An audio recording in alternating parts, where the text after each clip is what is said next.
Hello there, thrill seekers. As I've been saying for a while, next week I am going to be at Hokyoji Zen Monastery in the wilds of Minnesota. That's from February 12th through 18th. And if you want more information on whether you can still join that or not, you can write an email to hokyoji@hokyoji.org. And speaking of Hokyoji, a couple of things came up. Kismet, maybe they call it, or maybe it's karma. So that's what I want to talk about. I had mentioned in a previous video that I believe in karma, and somebody said, well, you said you believe in karma, what do you believe in? And it just so happens that the folks at Hokyoji are studying karma. Dokai Georgeson, the guy who runs the place, sent me this. I don't know if he'll send you one or not. Taking Care of Karma. It's a little pamphlet they put together of the talks by their founder, Dainin Katagiri. That's what he looks like, or looked like. He died, I think, in 1990. And these are talks that he gave about the subject of karma. And I haven't finished the book yet. It's not a very long book, but I haven't finished it yet. But I wanted to make a video anyway. So I want to talk about it from the standpoint of both my own belief in karma and what it says in the book. So when most people talk about karma, they're talking about it in the sense of what comes around goes around kind of a thing. I think there is a show called My Name is Earl. I'm not sure if that's the name of it. I think I saw an episode of it.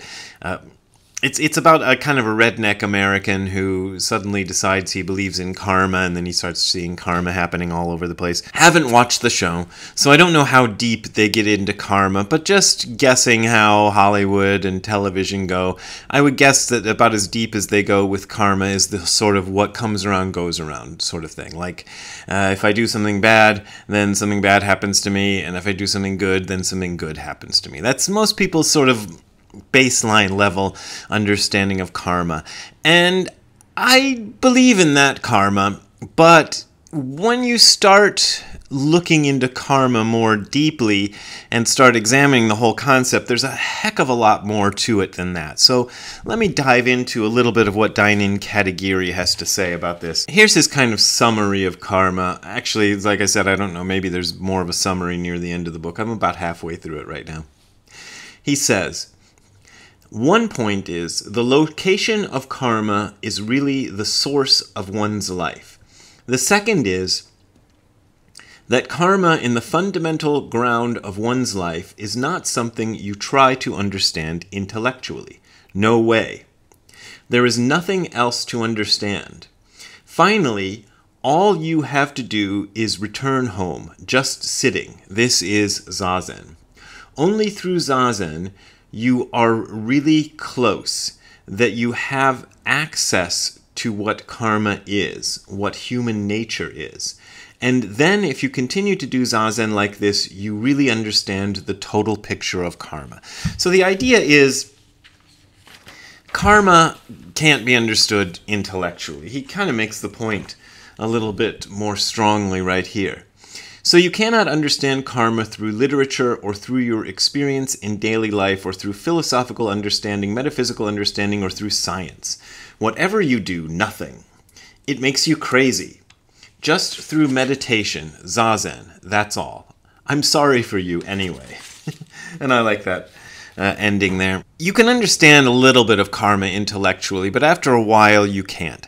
One of the fundamental ways people misunderstand karma is they understand it, and this is the way I understand it when I started doing this stuff too, that I am a person, a being, or whatever, an entity who has karma. So there's me, and I have karma. So karma is something I have, and I have my karma, my past, and things I do, and things will happen to me.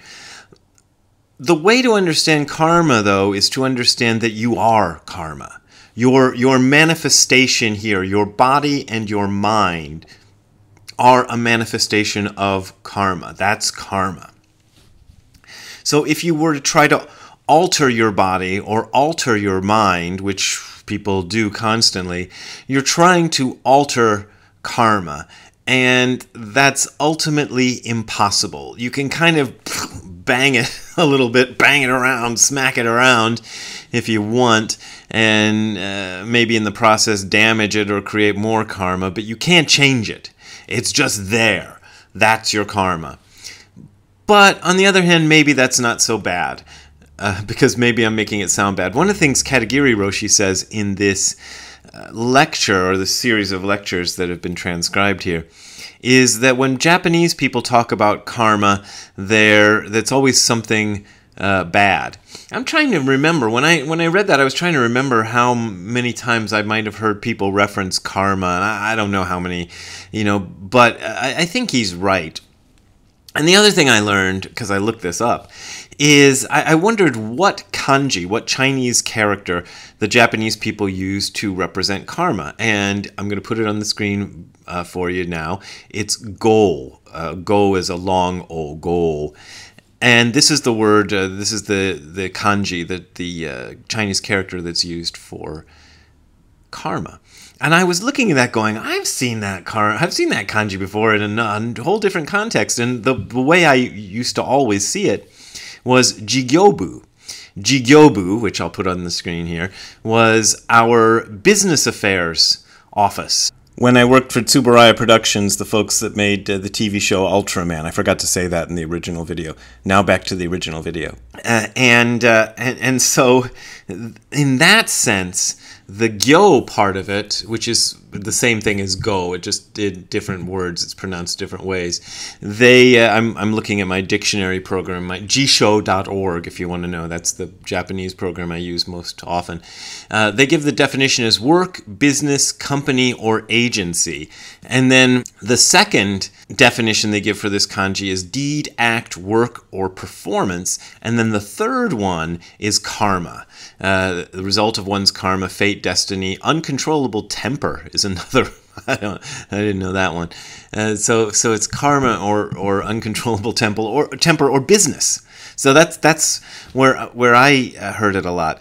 But so karma as a bad thing. Well, let's see what Katagiri Roshi has to say about that, because he does this nice breakdown of, let's see, 1, 2, 3, 4, 5 kinds of karma. So here goes. He says, karma is one's own. In Sanskrit, we say karmasvaka.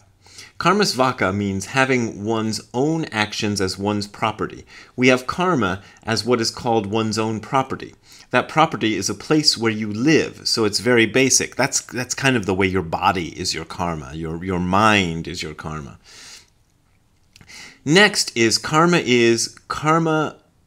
dayada. Karma dayada. Karma dayada means inheritance of action. Inheritance of action means karma that has been lasting since the beginningless past. It's going on.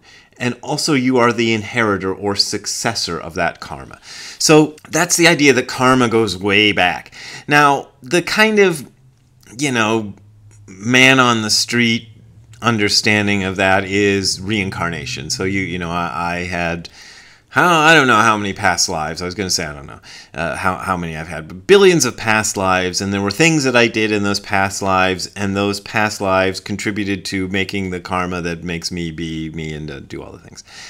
That's one way of understanding it, but a lot of people these days and a lot of Western people don't like that idea. So you can also look at it as universal karma. There's the whole universe has existed for, they keep changing the number of billions of years, but, so however many billion years this universe has existed, and things have happened, and this has happened, and my favorite story is from those astronomy programs that I sometimes put on late at night when I'm too sleepy to finish them, is that the moon was formed because there was a Mars-sized planet, and then there was Earth, and this is in the very early years of the solar system, and they crashed into each other, and most of the Mars-sized planet got absorbed into the Earth, but some of it got ejected out and formed a moon. So lots of stuff happened. That's just an example. And the dinosaurs, much later than that, died out, and the mammoths lived, and the Neanderthals, and the whole bit, and all this stuff happened, and out of that you were born. And I don't think you have to be too much of a mystic or something to believe in that kind of karma, because this is, what does a person born in middle America in the first half of the 1960s come out as? Boom, right here. So it's just the way things go kind of karma. Next is karma yoni. Karma yoni means source of action. Generally speaking, karma is understood as general action. So that's actually what the word karma means, is action, including physical action or even psychological action. And next, karma is really occupying the source of human action. So it is the very basic nature of action. So the action that happens in the universe is the karma. And Nishijima Roshi used to say something that always blew my mind, and he'd say this fairly often, was that action is the fundamental thing. The fundamental thing that is going on in this universe is action. So I am not Brad, who then goes out and takes action. Action takes the form of Brad. So that's karma. And he says karma is karma handhu. Karma handhu means a friend of action. Karma is really your friend. That's a nice way to put it. So you cannot keep away from it. It's like one of those annoying friends who just keeps coming around. It is always with you, like a friend or relative or parents, or like Ziggy. Ziggy, my dog, follows me everywhere.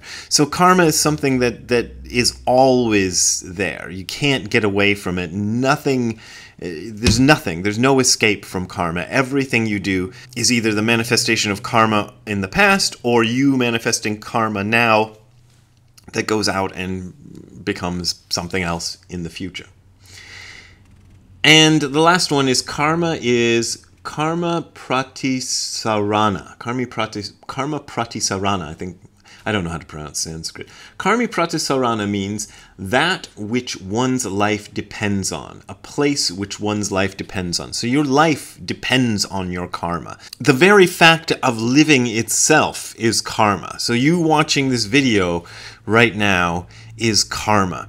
So this is why when people say, do you believe in karma? I know what they're asking. They're like, do you believe that what comes around goes around, that you're going to get what you deserve and all this other thing?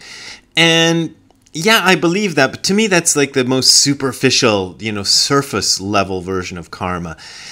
And to me, after kind of delving deeper into the what karma means, what karma is, the idea of not believing in karma would be, to me, stupid. Why would I not believe that I am a human being who exists? Although a Buddhist might say, well, you're not a human being, but we'll go into that maybe later. But not to say that you're anything else but a human being. But saying I'm a human being is very limiting of what we actually are. So there's karma that goes beyond anything we can see or experience. And the other point, the one I brought up earlier that Katagiri Roshi is saying, is that trying to understand your karma will make you crazy. This is the other point that I think is important. You can get into a situation where you try to figure it out. I was in a situation like that in the early 90s. I think it was either 1990 or 91. I had gone with a couple of friends to see the fireworks. We were going to go stand on what's called the Y Bridge in Akron and watch the fireworks on the 4th of July. And it wasn't actually, I remember this, that it wasn't actually the 4th of July. They'd moved the fireworks display to whatever the Saturday was that was nearest. So it wasn't exactly the 4th of July. As we're walking home, a couple of guys came out from behind a building or somewhere. I don't know where they appeared from. And they just wanted to beat me. There's three friends, me and a male friend and a female friend. They wanted to beat the two males up. That's all they wanted to do. And they just pummeled us until we ran away. Short version of the story. After that, I remember trying to figure out, because I'd already been into Buddhism for 10 years or so by then, and I was trying to figure out what my karma was that produced that. Was there something I did? Was there some bad thing I did as a kid? Or was there something in my past life and trying to figure it out. And Katagiri Roshi is right. All it did was make me crazy. So I don't try to figure out my karma. I just accept that it is a thing, that this is just something that goes on, that karma is part of my life, in the sense of karma being, what comes around goes around kind of karma. I don't know what came around or goed around, went around or whatever. I don't know what came around for me that night in Akron, but it was something. And it was something, I can't look at myself as like the innocent victim. Even though if you went to, if we'd ever caught those guys and took them to a court of law, I'm sure everybody would agree that me and my friend were innocent victims of violent perpetrators. And that's the kind of way society views things. But I was too steeped in Buddhism to view it that way anymore. So I didn't see myself as the innocent victim. I saw myself as somehow part of this action that had occurred. So there you go. I don't know if I've explained anything yet or ever will, but that's karma. That's at least karma according to me, in a very short version. If you want to contribute to my karma of talking more about karma, you can go, that was a good one, you can go to the URL you're seeing on the screen below, which is hardcorezen.info/donate. That is hardcorezen.info/donate. There you will find links to my PayPal and Patreon accounts. Those are my main way of making a living, and I appreciate your support. But as always, you don't got to support me if you don't want to support me. We will see you next time. Have a good time all the time. Bye. Hey, Ziggy. What do you think of karma? Do you believe in karma? Is it your karma to bark at the mailman? Yeah, I think it is. You just did that. We didn't catch it on video, though. All right, we'll talk to you later, Ziggy. Bye.